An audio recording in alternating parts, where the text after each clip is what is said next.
छोगे छौरिया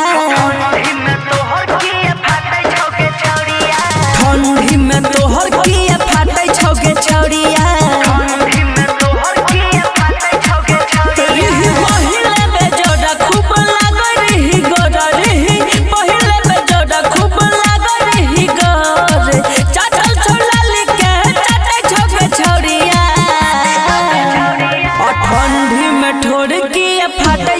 छौरिया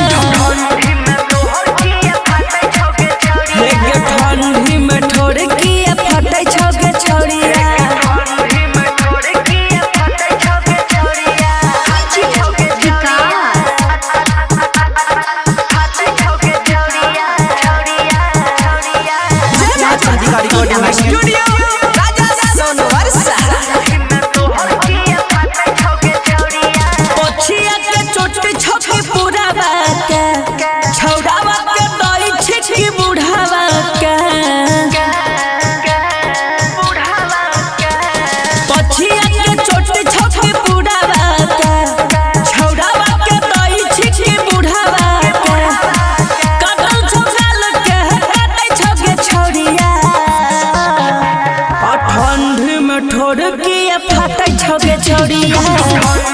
ठोर किए फाटे छोगे छौरिया ठंडी में तोहर किए फाटे छोगे छौरिया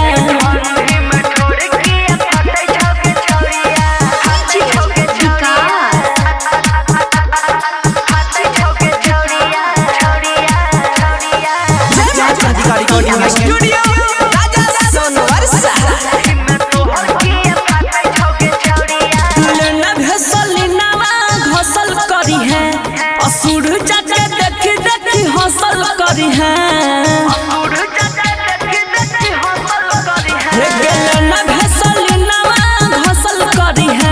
राहुलावा के देखी देखी हौसल करी है